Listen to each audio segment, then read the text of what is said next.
Mornings or for coffee and contemplation. Happy 4th of July, everyone. Stranger Things 3 is out, and I must say, things got stranger this season.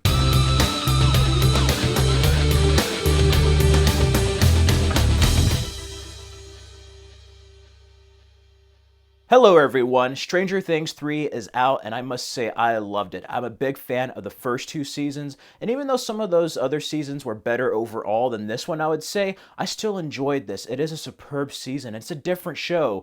This season is going through a transition. The kids are not kids anymore. Everybody's changing, and I love that because each season has reflected the year it's taken place in. And this shows us 1986. I love the aesthetic of it. I love that it shows Starcourt Mall. We have the Starcourt Mall introduced, and it shows American consumerism, how the shopping malls basically decimated and got rid of the mom and pop shops. Hawkins is changing. Meanwhile, the kids are growing up. They're becoming adults. There's like love, romance, teenage summer fun, and that's one thing that makes this feel different than the previous two seasons. It's not during a school year, so to speak. It's during the summer on July 4th. But we also have some new faces added to the cast. We have Carrie Elwes as this mayor, and not all things are looking right with him. There's more to him than meets the eye. Jake Busey's in this. He has a smaller role than I thought he would. I'm a big fan of his from Dusk Till Dawn. But we also have Maya Hawke, who plays Robin. I love her chemistry there with Steve Harrington. They work at this ice cream store at Starcourt Mall. I love Hopper in this. David Harbour's back as Hopper, as Winona Ryder as Joyce. They have some good chemistry there. I like the humor. The characters, again, are kind of separated and then kind of come together like the previous two seasons. Meanwhile, we see Nancy and Jonathan work at this like newspaper place as a photographer, and she's there. They're basically interns, and it's them trying to adapt to the adult world. Steve Harrington has gone through a transition, not being able to go to college, so he has to work at a mall. You know, Dustin's like his best friend, basically. So that's funny there. I like it. But what I also like is that the Duffer Brothers pay homage to 80s films like the previous seasons. And this season feels like Invasion of the Body Snatchers with John Carpenter's The Thing, and I just love that vibe. Even the music is a bit Carpenter-esque. The main threat is the Mind Flayer in this. They closed the gate, but something might have been left out, and I like that aspect of it because it's no longer with the Upside Down, even though it is a creature from the Upside Down. It's mostly in the real world. Also, we have certain things revealed that go back to season one and show us something that we did not know, and I kind of like that. They set up another threat, a brand new threat in addition to the threat we've already seen in the previous season. So that makes it very interesting balancing those two things. Overall, it's a more intense, darker season, more mature, more emotional. And what I like season two. Season two is good. I even like episode 7. That gets a lot of flack. But what I like about this is that there's no such thing as an episode 7 here. Like, they're mostly in Hawkins, Indiana for the most part, except for maybe one or two episodes, but that has something to do with Joyce and Hopper. I like it. It's more linear. But what I also love is that season 1 was more of like a horror show. You know, it's like Alien to Aliens with a Demogorgon, and this goes back to its horror roots. It's more intense, it's more scary, and this felt a lot more in line with season 1.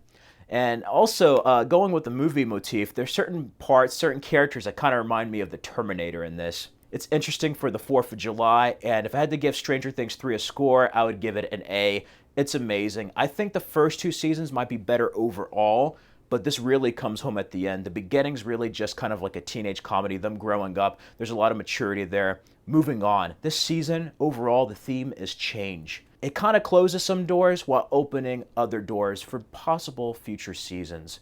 Or a season. We'll have to see. I'm anxious to see where it will go, but overall, I can't recall this many seasons of good television. This is Netflix's best show, and this is the best thing I've seen all year with like films and everything. This was superb, a worthwhile hell of a 4th of July with this. So if you haven't seen Stranger Things 1 and 2, check those out, and you can also check out Stranger Things 3 right now on Netflix. The video game is also out. And yeah, those are my non-spoiler thoughts. If you've seen it and would like to hear me talk about spoilers, I'm going to talk about it after this brief break. But for those out there, check it out. And if you like this, click the like button, thumbs up, subscribe, and comment down below. Let me know what your favorite Stranger Things season, characters, whatever. Let me know what you love about Stranger Things down below. Follow me at Fred Film Fanatic on the Stardust app. Now, it's time for spoilers. Okay, spoiler talk. I love that they brought the Russians into this. That was such a crazy element, not only tying in with season one with Matthew Modine's character, with Papa, with them competing with the Soviets, but basically it shows you there's another enemy. And a lot of this stuff kind of mirrors real life now with like Russian collusion and stuff. And I'm like, damn, this is kind of crazy. Trippy for July 4th. But what can I say? I love Americans kicking Russians' asses. So that was awesome. That Russian guy reminded me of the Terminator. I hated his damn character so much, but I love Hopper getting to him. Also, Hopper and Joyce's kind of chemistry there. I love Murray coming back. You know, he should be like a relationship counselor. I love the stuff with Jonathan and Nancy. And this stuff was interesting with Joyce and Sheriff Hopper. I also like 11. Billy going through all that stuff. It felt very much like Lost Boys. Yeah, he reminds me of like Michael from the Lost Boys, but so intense. I had a feeling one of the major characters or kids were going to die, and two of my theories worked out with Billy and Sheriff Hopper at the end. That was emotional. Can Joyce get a break? Like, seriously. Billy kind of had to die. He was going to die. It was a sad story. He's just a flawed, tragic character. I love the stuff with the Starcourt Mall. Felt very Star Wars underneath that base. Carrie Elwes' character was there.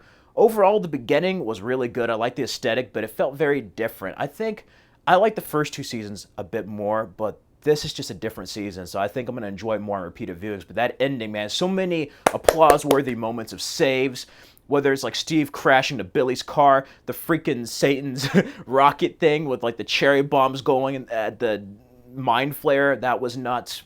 The flashbacks were really heavy. It could have almost been a series finale if it wasn't for that after credits scene. Man, I absolutely love this season, and this is one of the best shows.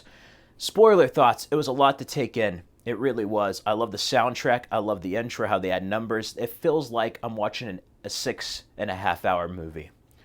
And I really love them going back down to 8 episodes. Overall, that was interesting with the Russian characters, that other scientist. It's very interesting setting up a human and non-human antagonist for the show. And everybody had growing pains this season. Everybody was struggling. Everybody's changing. And that's the theme, is change. So, yeah, those are just my brief initial thoughts of Stranger Things 3. Feel free to check out my playlist of Stranger Things on my channel, and also check out these Stranger Things videos on my channel. Anyway, those are just my brief thoughts of this season. I give it an A. Go ahead and check it out if you're a fan of The Upside Down, and I can't wait to see how the Duffer Brothers will conclude this series. Anyway, till next time.